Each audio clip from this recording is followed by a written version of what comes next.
Magandang araw Luzon, Visayas at Mindanao sa aking mga subscribers, sa aking mga viewers, sa aking mga kapwa katiits sa iba't ibang sulok ng Pilipinas. Ngayon mga katiits ay ipapakita ko sa inyo itong nalinisan ko na bato na galing doon mga katiits. Sa ilalim ng paa na binuwal ko mga katiits yun.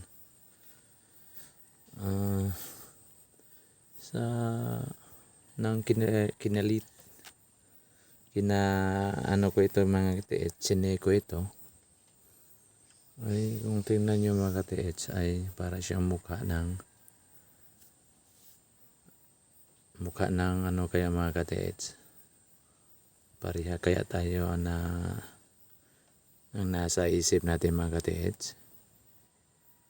Para sa akin mga katiits, ang bato na ito mga katiits ay parang hugis na isang isda mga katiits. Tingnan niyo mga katiits, oh. Hugis siya ang hugis niya ay isda mga katiits. So, tingnan niyo na mabuti, oh. Mayroon bang parang ano dito. So, kabala. Tapos parang mayroon pa siyang buntot yun. Tingnan niyo na mabuti mga katiits, oh. So maganda siya tingnan mga katiits. At hindi lang ito basta-basta na hugis isda mga katiits. Ito ay yari sa or made up of corals ito mga katiits. Tingnan nyo yung bunganga niya. Corals yan mga katiits. Malaki yan mga katiits, oh. Tingnan mo.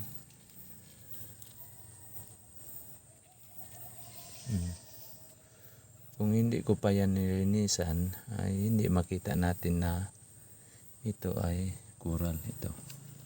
Mga coral yan mga katiits. Galing talaga ito sa dagat mga katiits, oh. At kung ilalayo mo yung camera ay mukha siya ng isda mga katiits. Yung mata dito, mata, mayroon ditong mata din. So, dalawang mata at isang bunganga. At hindi ito tulad na sinabi ko kanina, hindi ito basta-basta. Kasi ito ay made up of corals. Ang mga materialis nito mga katiits ay galing sa dagat. At nilagyan lang siguro ng chemical para mabuo siya. At mabuo siya at tumigas. Kaya nga ang tumigas na siya. Ay yung hindi pa siya tumigas ay ginawan naglagay siguro dito ng mukha ng isda to. Talagang para sa akin yung sinadya yan mga katiits. Tingnan nyo, isda talaga yan mga katiits. Meron pa ditong yan, palikpik, ano ba yan. So napakaganda nito mga katiits. At ito ay mayroong pointer to. Pointer yan mga katiits.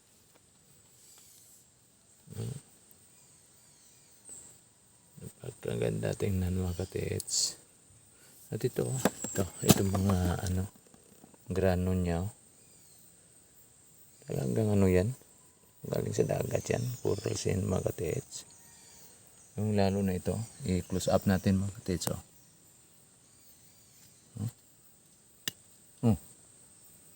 Ano nga ito, siya inaano ko. Kasi coral eh. Coral siya talaga mga katiits.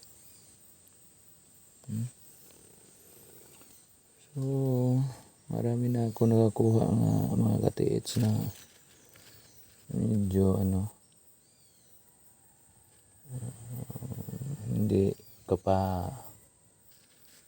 ka maniniwala na nandoon. Kasi ito ay galing sa dagat eh. Sa dagat mga katiits. So, nilinisan ko yung mga katiits kasi gusto ko na makita yung mga detalye ng mga bato dito. Mga detalye niya. Kung anong yari ito. At ito tumambad na ito po ay nangyayari sa mga bagay na nanggaling sa dagat. So kung biyakin natin ito mga katiits, ito, kung biyakin natin ito ay ano ito mga katiits, magiging ano ito, quartz. Ito magiging quartz ito pag biyakin natin ito. Marami talagang mga ano dito mga katiits, mga kamangamanghang mga bagay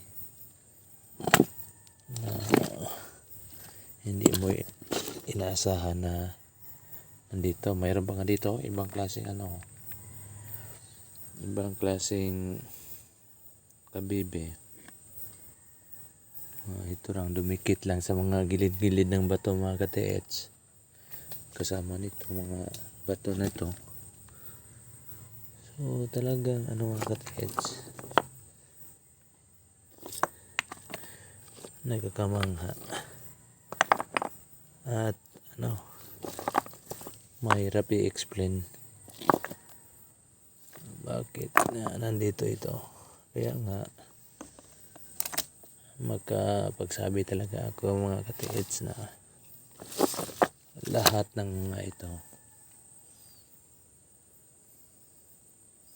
may nagpahiwatig na mayroong halagang bagay dyan sa ilalim mga katiits, kasi lahat nito ay dyan ko nakuha. Ibang klase na rin ito mga katiits. So, hindi ito litob. Ang tawag nito sa amin ay balisa. Marami ito sa mangrove. Ito, balisa. Mapait-pait ang sabaw nito. Pag tinula mo, lagyan mo ng sabaw, ay mapait-pait ang kanyang sabaw. Balikan natin ito mga katiits. Tingnan nyo. Ang ganda yan mga katiits. Isda na mayroong palikpik, oh. At mayroong bunganga na letter C. At talagang ano yan mga katiits, coral yan. Coral yan mga katiits, oh. Ang parting ito mga katiits ay malambot. Meron nga akong naano ay natipa kanina. Gamit ko lang ang kamay ko o daliri ko. Pero ito, tigas ito kasi nilagyan ito ng hardener or chemical na makapagpatigas sa mga buhangin na galing sa dagat mga katiits. So hanggang dito lang mga katiits. Kung gusto nyo masundan yung mga ano ko, yung mga bagong uploads ko, pwede kayo mag-subscribe mga katiits. So hanggang dito lang mga katiits. Salamat po.